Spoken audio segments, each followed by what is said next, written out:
Well, City of Durham, it's officially 11:01.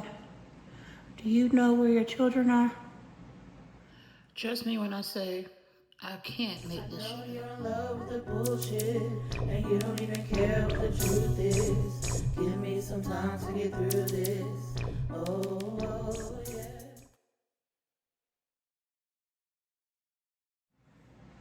So hey guys, what's up? It's your girl, Salston. Cut my hand on a broken glass earlier. I have so much going on right now.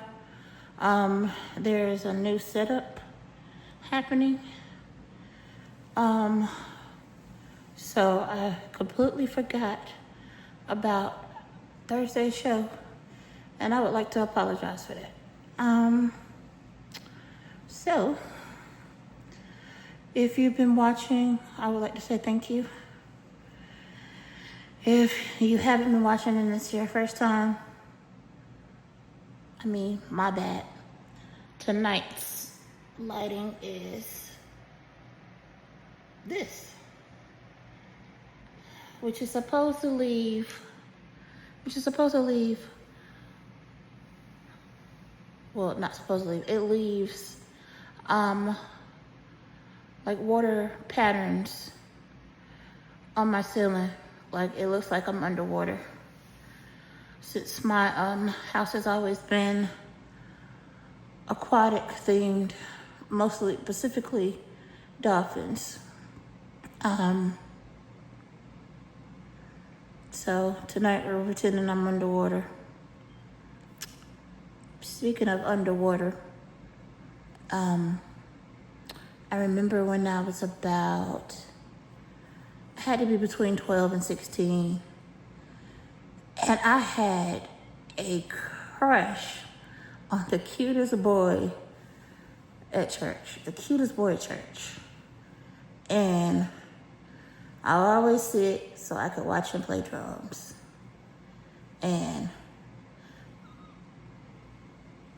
this crush went on for off and on for about a couple years, from the time I was about 6 or 7 to the time I was about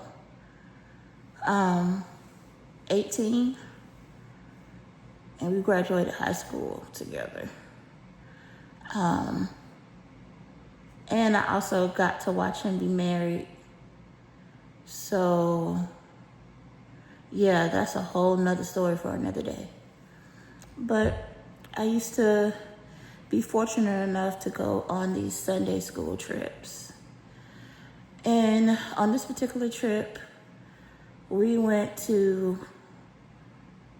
Emerald Point.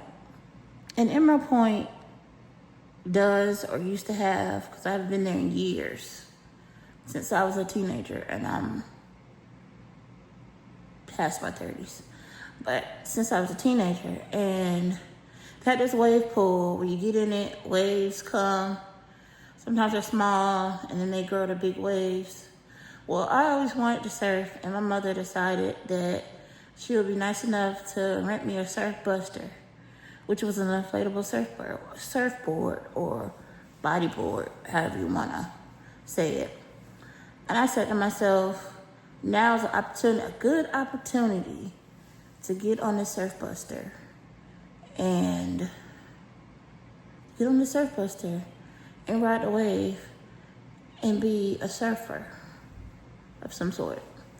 Well, in my infinite wisdom, I also must have forgotten that I couldn't swim.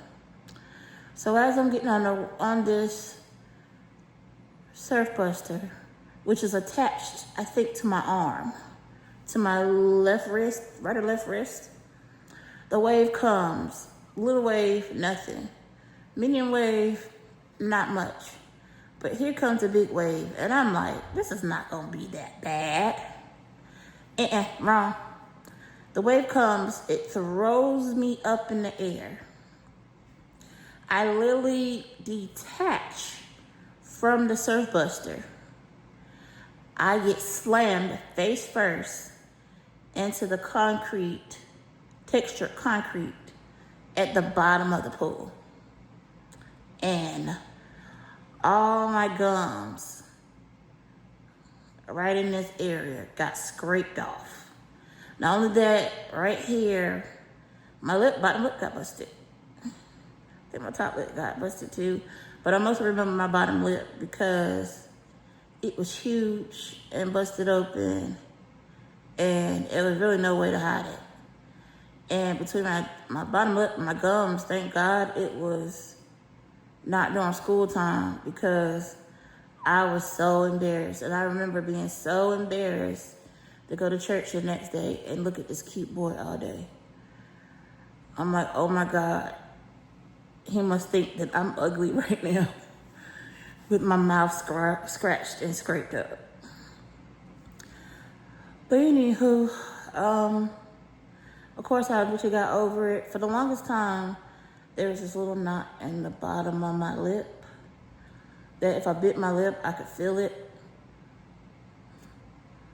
I don't think I could feel it so much more anymore. And yeah, that is this week's, I don't want to say bonus because I didn't give you guys a video on Thursday, but this is this week's. I can't make this shit up. And needless to say, I never did the Surf Buster or went to Emerald Point ever again after that. And I still can't swim. So, happy floating to all my fans, followers, viewers. Like, subscribe, share. And I will see you guys Thursday next week.